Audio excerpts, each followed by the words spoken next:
अरुण एक छोटे से शहर का साधारण लड़का था।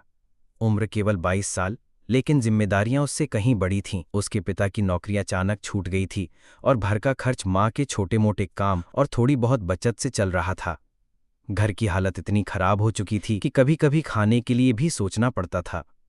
अरुण पढ़ाई पूरी करने के बाद नौकरी की तलाश में कई जगह गया, इंटरव्यू दिए, लेकिन हर जगह से सिर्फ निराशा ही मिली। धीरे धीरे उसका आत्मविश्वास टूटने लगा था। हर शाम वह खिड़की से बाहर झांकता और सोचता, क्या मेरी जिंदगी भी कभी बदलेगी? क्या मैं भी अपने परिवार को खुशियां दे पाऊंगा? इसी बीच शहर में गणेश चतुर्थी का पर्व नजदीक आ गया। गली गली में सजावट होने लगी, बच्चे खुशी से नाचते गाते फिर रहे थे और हर घर में बप्पा को लाने की तैयारी चल रही थी। पूरे माहौल में खुशी और उमंग थी, लेकिन अरुण के घर में खामोशी छाई हुई थी। एक दिन अरुण खिड़की से बाहर देख रहा था, तभी उसने मोहल्ले के बच्चों को गणपति बप्पा मोरया के नारे लगाते हुए देखा।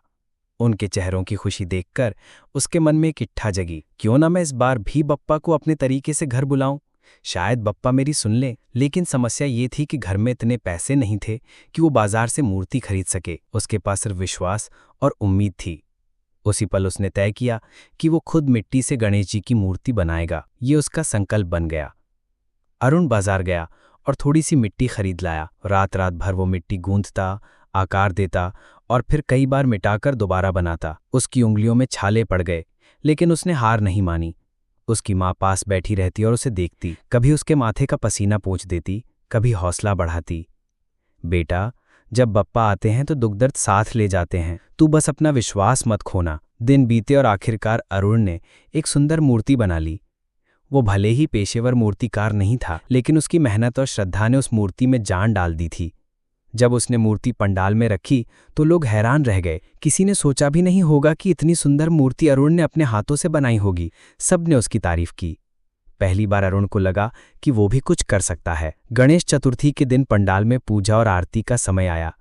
ढोल ताशे बजने लगे, चारों तरफ भक्ति का माहौल था। आरती के समय अरुण की आंखों में आंसू थे। उसने मन ही मन बप्पा से प्रार्थना की, हे बप्पा, मेरे परिवार को इस अंधेरे से बाहर निकालो, मुझे एक रास्ता दिखाओ। यही वो पल था जब भीड़ में मौजूद एक बिजनेसमैन की नज़र अरुण की मूर्ति पर पड़ी। वो आगे आया और बोला, ये मूर्ति किसने बनाई? लोगों ने इशारा किया, अरुण ने। बिजनेसमैन अरुण की ओर देखकर बोला, तुम्हें इतनी कला आती है, क्यों ना इसे बड़ा बनाओ? मैं तुम्हारी बनाई मूर्तियां अपने शोरूम में बेचूंगा। तुम्हारे पास हुनर है, बस सही अवसर नहीं मिला। ये सुनकर अरुण का दिल खुशी से भर गया। ये उसके जीवन का पहला बड़ा मौका था। अरुण ने उस अवसर को दोनों हाथों से थाम लिया। वो दिन रात मेहनत करने लगा, अलग अलग तरह की मूर्तियां बनाने लगा, डिज़ाइन में सुधार करता, रंगों का प्रयोग करता। धीरे धीरे उसकी कला पूरे शहर में मशहूर हो गई। लोग कहते, अरुण की बनाई मूर्तियों में बप्पा की आत्मा बसती है। घर की हालत सुधरने लगी। माँ के चेहरे पर सुकून आ गया।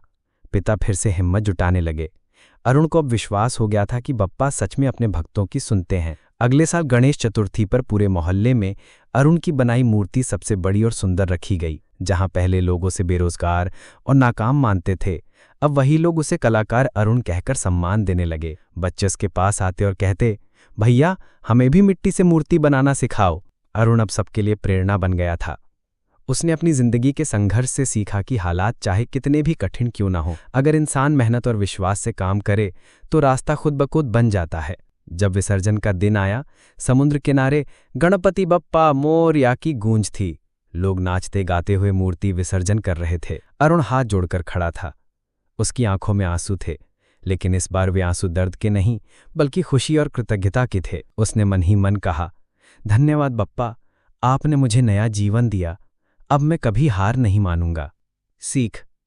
ये कहानी हमें सिखाती है कि कठिन से कठिन परिस्थितियों में भी अगर हम विश्वास बनाए रखें और मेहनत करें तो गणपति बप्पा जरूर रास्ता दिखाते हैं। संकट कितना भी बड़ा क्यों ना हो, उम्मीद और प्रयास हमें सफलता की ओर ले ही जाते हैं।